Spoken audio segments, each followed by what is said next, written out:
Alors, toujours dans Shabbat, on avait commencé à parler de certaines choses qui sont au-dessus du temps. Vous vous rappelez, on avait parlé de Shabbat qui est au-dessus du temps. Une autre chose qui est au-dessus du temps, c'est la Torah. Une des 7 choses qui a été créée, vous vous rappelez qu'on a enseigné dans la Gemara dans Masechet Pesachim, page 54. On avait dit qu'il y a 7 choses qui ont été créées avant le temps. Et une des choses, c'est la Torah. Alors, qu'est-ce que ça veut dire que la Torah, elle est au-dessus du temps? Alors, on trouve dans la Gemara dans Masechet Sota. La Gemara dans Masechet Sota, elle dit comme ça. Kiner mitzvah veTorah or. Elle explique un verset dans Mishlé. Shlomo HaMelech, il dit, Kiner mitzvah veTorah or. Shlomo HaMelech, il a comparé 2 choses.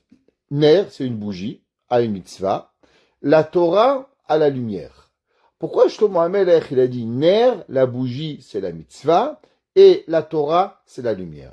La Gemara a dit que une personne, l'omalecha, maner ena megina el alefisha. Une bougie, combien de temps elle brûle? 1 heure, 2 heures, 3 heures. Pareil, une mitzvah. Une mitzvah, combien de temps elle fait la mitzvah? 5 minutes, 10 minutes, 15 minutes. Pendant que la personne, elle fait la mitzvah, alors elle est protégée. Une personne met les téphilines, une personne fait kibud avaim. Pendant la mitzvah, elle est protégée. À Torah, pourquoi la Torah, elle est comparée, elle dit la Gemara, à la lumière?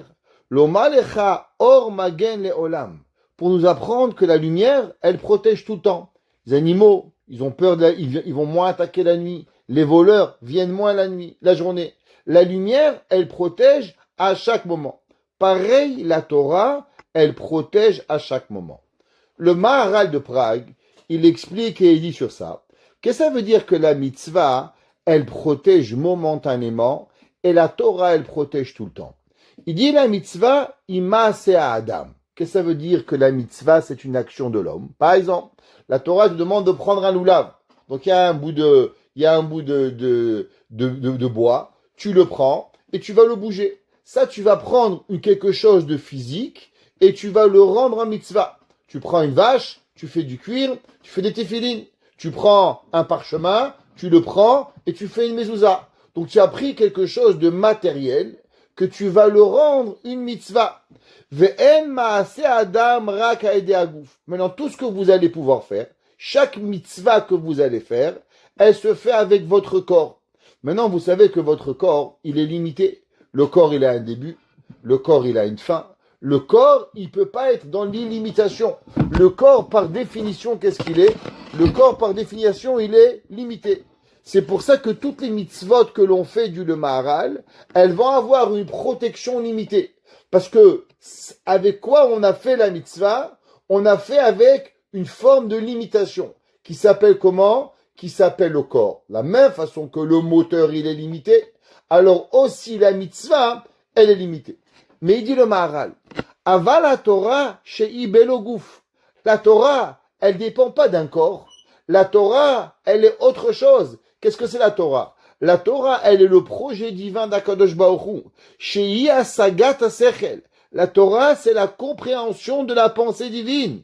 En la guf esekba. Donc la Torah, elle a rien à voir avec le corps.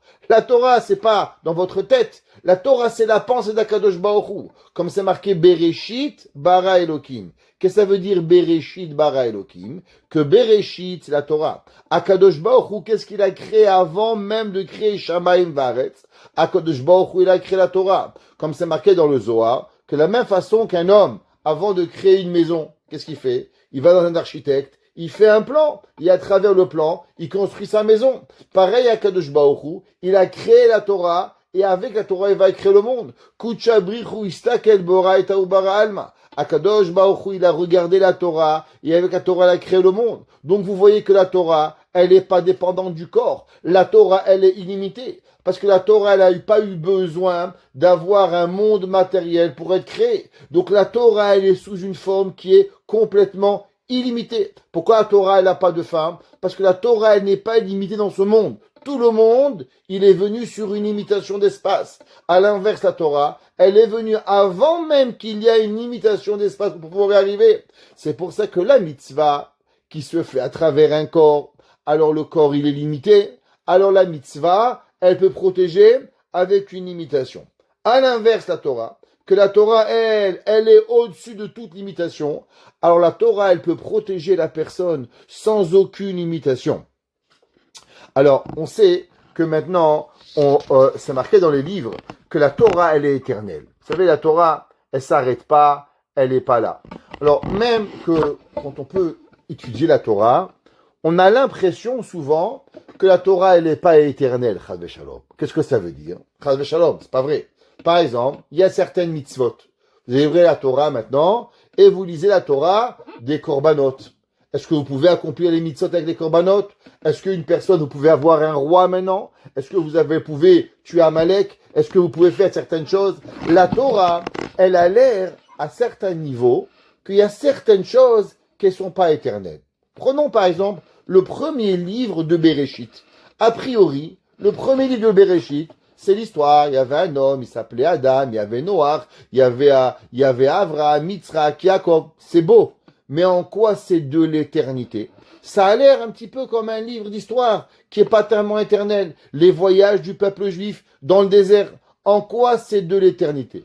Alors il faut savoir que tous les livres chassidiques, ils se sont exprimés pour pouvoir nous expliquer que chaque mot de la Torah, il a une connotation qui est éternelle. Alors elle peut être, d'après le Pshat, le Remez, le Moussar. Il dit, un des plus grands élèves du Baal Shem Tov, il s'appelle le Baal HaToldot. Pareil, si vous voulez comprendre le commentaire du Orach Chaim HaKadosh. Quel est le commentaire du Orach Chaim HaKadosh?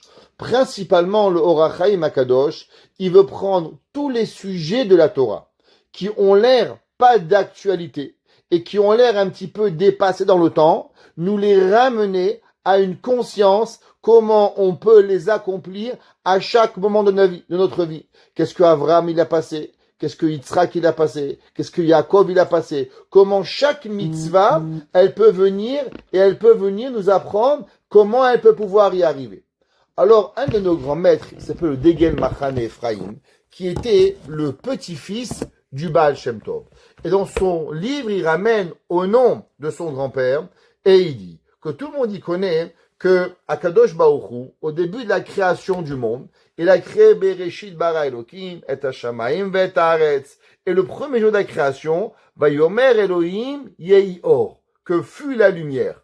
Où elle est passée cette lumière que Akadosh Baruch Hu il a créée? Pourquoi? Parce que la lumière que nous avons, c'est le soleil. Le soleil, il a été créé quand? Que le 4e jour de la création. Alors le premier jour, 2e jour et 3e jour, il y avait une lumière. Cette lumière, elle est allée où? La Torah nous dit que cette lumière s'appelle le Or HaGanuz. Ça s'appelle la lumière que Akadosh Baruch Hu il a créée. C'est pas le même soleil, c'est pas une lumière physique, c'est quelque chose de métaphysique. Et maintenant, c'est marqué dans les Sfarim, où est-ce que Hachem il a mis cette lumière?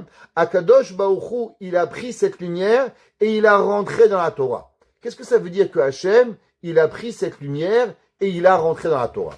Alors vous savez que le soleil, il a une limitation. Le soleil, il peut éclairer 1000 km, 10 000 km, 1 million de kilomètres. Au bout d'un moment, les faisceaux lumineux de la lumière, ils vont s'arrêter. Si vous allez au fin fond de la galaxie, ben vous n'avez plus de lumière du soleil. Le soleil, il peut pas vous éclairer. Pourquoi? Parce que le soleil, il est physique et cette lumière physique, elle a une limitation. Bien sûr, pas comme un briquet, pas comme une bougie, pas comme une ampoule, mais elle a elle-même une limitation qui arrive, quoi que ce soit, par rapport à pouvoir voir. Maintenant, la Torah, Akadosh Baruch Hu, il a mis la lumière du soleil dedans. Qu'est-ce que ça veut dire, il a mis la lumière Or HaGanuz dans la Torah? Vous savez qu'il y avait beaucoup de grands maîtres que quand ils voulaient savoir quelque chose, qu'est-ce qu'ils faisaient? Ils ouvrent la Torah et ils lisent un peu de la Torah et à travers la Torah, ils savaient tout. On raconte que le Baal Shem Tov, quand on lui posait une question, quand il savait pas, il ouvrait un chumash, il regardait un mot du chumash et il savait ce qu'il avait à dire. Pourquoi? Parce que la Torah, elle est illimitée. La lumière de la Torah, qu'Hachem il a créé le monde, il a rentré dedans. Et avec cette lumière dans la Torah, alors on est capable de voir à l'infini. L'homme, il a une capacité à travers la Torah de voir ce que l'homme ne peut pas voir. On raconte qu'un jour, le Chafetz Chaim, il a été au courant de ce qui se passait en Chine, un tremblement de terre. On lui a demandé, Rabbi, d'où tu sais? Il a dit, un homme peut savoir ce qui se passe en Chine en apprenant Chumash Bereshit. Ça veut dire que quoi? Que vous livrez le Chumash Bereshit, Bara Elohim, c'est là, quel rapport avec la Chine? Quel rapport avec le Japon? Nous, on peut pas le voir. Mais les tzadikim, ils arrivent à le voir à travers la Torah. Et il dit, Aya mistakel baTorah le Baal Shem Tov, velo medba, et il étudie, bitrilou, b'trimu, avec ferme, avec peur et avec crainte d'Akadosh Baruch Hu, ou bedabek atzmo, ad she'igia la or haganuz. Et il pouvait arriver jusqu'à la lumière cachée dans la Torah, vehaya roe badavar shetzarich lirot.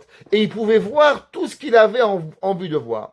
Ça veut dire que la personne, quand il arrive dans la Torah, elle est illimitée. Pourquoi les Chachamim, par exemple, vous vous demandez souvent, comment les Chachamim, ils arrivent à savoir tellement de choses? Comment ils arrivent? Pourtant, ils arrivent 200, 300 ans avant à nous dire des choses. Des fois, dans notre génération, on a vu des géants de la Torah, prenons le Rav Chaim Kanievski, il parlait de sa bouche, 20 ans, 30 ans après, on arrivait. Comment? À travers la Torah. Pourquoi? Parce que la Torah, elle est la vérité, la sagesse de l'humanité. Elle n'est pas limitée par le temps. Quand un homme étudie la Torah, alors il peut prendre cette lumière et il peut voir. La Gemara dit que Adam Arishon, avant d'avoir fauté, il pouvait voir d'un côté du monde à l'autre côté du monde. Qu'est-ce que ça veut dire? Qu'il n'était pas limité dans sa vision. Sa vision, elle était totalement à l'infini. Après qu'il a fauté, il a limité sa vision. Mais en vérité, dans la Torah, on peut avoir chaque personne, il peut venir et il peut revoir. Maintenant, prenons ces deux forces. Le Shabbat et la Torah. Le Shabbat est illimité et la Torah, elle est illimitée. Maintenant, si c'est comme ça, alors on comprend qu'est-ce qui s'est marqué dans le Midrash. Le Midrash, il dit que chaque jour de la semaine, dimanche, il a dit à Dieu, moi j'ai un mari, s'appelle lundi. Mardi, elle a dit à Dieu, j'ai un mari, s'appelle mercredi. Jeudi, il a dit, moi, j'ai vendredi. Shabbat, il a dit à Dieu, et c'est qui mon mari? Avec qui moi je vais me marier? Akadosh Baruch Hu, il lui a dit, tu sais, qu'est-ce que je vais te donner? Je vais te donner le peuple juif. Et il dit, Kikemo, Israël, Am Kadosh, Emle Ma'ala Miazman. De la même façon que le peuple juif, il est au-dessus du temps, car à Shabbat, il est Ma'ala Miazman. Pareil, le Shabbat, il est au-dessus du temps. C'est pour ça que la Gemara dit, vous savez, qu'un goy qui fait Shabbat, il est chayav mita. Pourquoi un goy qui fait Shabbat, il est chayav mita? Alors, Pshat la Gemara, c'est marqué à code que le pasuk qui dit Yom valala lo ishbotu. Le jour et la nuit peuvent pas s'arrêter. On n'a pas le droit. Qui c'est qui peut s'arrêter? Seulement le peuple juif. Maintenant, pourquoi? Parce que vivre dans un moment en dehors du temps, ça n'a été donné qu'au Ham Israël. Le Ham Israël, le jour du Shabbat, il est quoi? Il est apporté à une personne, à une vie qui est en dehors du temps. Le peuple juif, il vit pas dans le temps. Le Shabbat, il vit pas dans le temps. La Torah, elle vit pas dans le temps. Alors maintenant, qu'est-ce qui arrive? Maintenant, on arrive et on mélange le tout. C'est marqué dans Tana de Beliaou.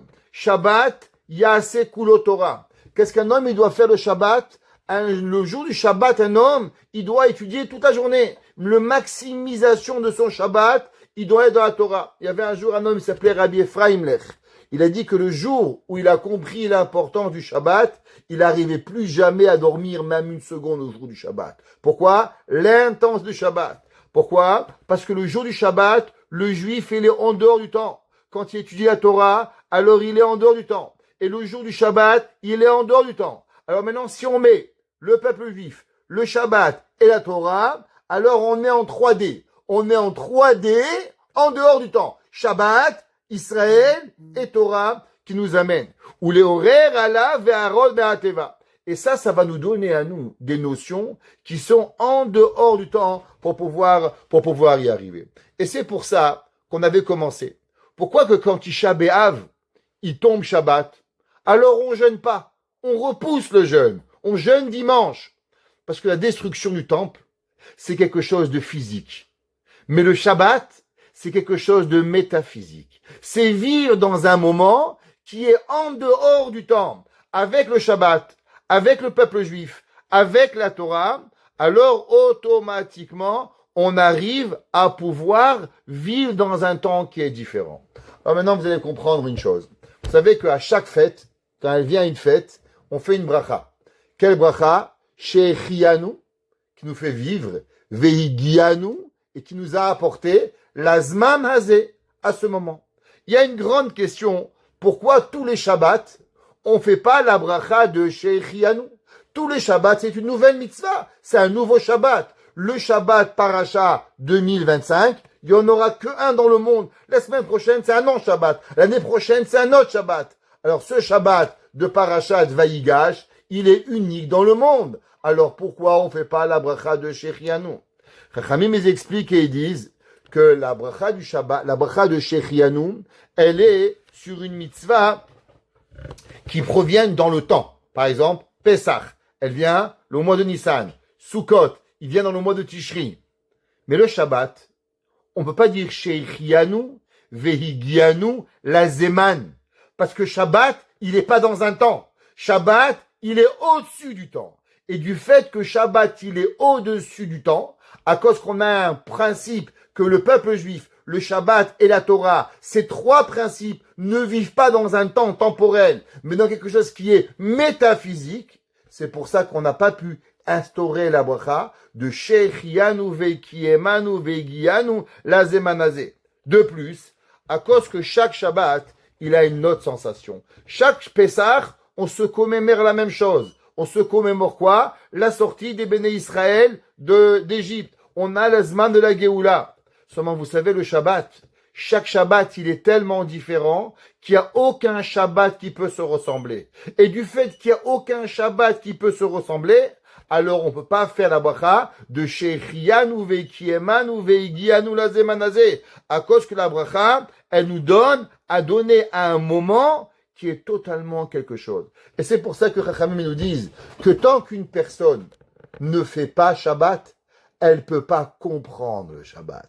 Parce que le Shabbat, il nous amène à un niveau de spiritualité tellement grand qu'on n'est plus des humains. On est totalement des gens qui sont pratiquement des anges. On ramène au nom de Rav Chaim Shmulevitz, qui était cette semaine sa Hidoula.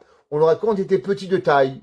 Et les Bachurim qui venaient à la yeshiva, le Shabbat, quand ils arrivaient à la yeshiva, le premier Shabbat, ils demandaient, les élèves, c'est qui ce rabbin qui est assis devant? Il dit, mais c'est le Rav. Il dit, mais pourtant, il n'a pas la même tête. Le jour du Shabbat, Rav Chaim Shmulevitz avait tout un autre visage. Il était totalement différent. Si vous regardez, par exemple, prenez votre maison. Simple, la même maison, la même table, les mêmes assiettes. Mettez-les lundi et mettez-les Shabbat. Vous allez voir que votre table, elle brille pas pareil. Vos verres sont pas les mêmes. Votre manger, il est pas les mêmes. Même le physique de votre maison, il ne ressemble pas. Pourquoi? Parce que le jour du Shabbat, il nous transporte dans un monde qui est totalement plus physique. Alors, puisqu'il est plus physique, alors même le physique devient un petit peu spirituel. Et c'est pour ça qu'il n'y a pas de Shechianu. C'est pour ça que le Shabbat, il doit être consacré à la Torah. C'est pour ça que le Shabbat, on ne travaille pas. Pourquoi on ne travaille pas? Parce que travailler représente le temps. Et le jour du Shabbat, on est au-dessus du temps. Que ça soit l'aneshama du juif, que ça soit le Shabbat lui-même, ou que ce soit la Torah du Shabbat, elle a une autre définition. C'est pour ça que si un homme, par exemple, il n'arrive pas à comprendre un sujet, par exemple, vous apprenez un Teilim, vous apprenez une loi de Kashrut, vous n'avez pas compris, étudiez le Shabbat. Le jour du Shabbat, votre Neshama, elle va se connecter à la Torah d'une différente façon, et vous allez pouvoir avoir Siyata du Shmaya, aide du ciel, pour pouvoir la comprendre avec plus de profondeur. Baruch Hanai Leolam. Amen ve Amen.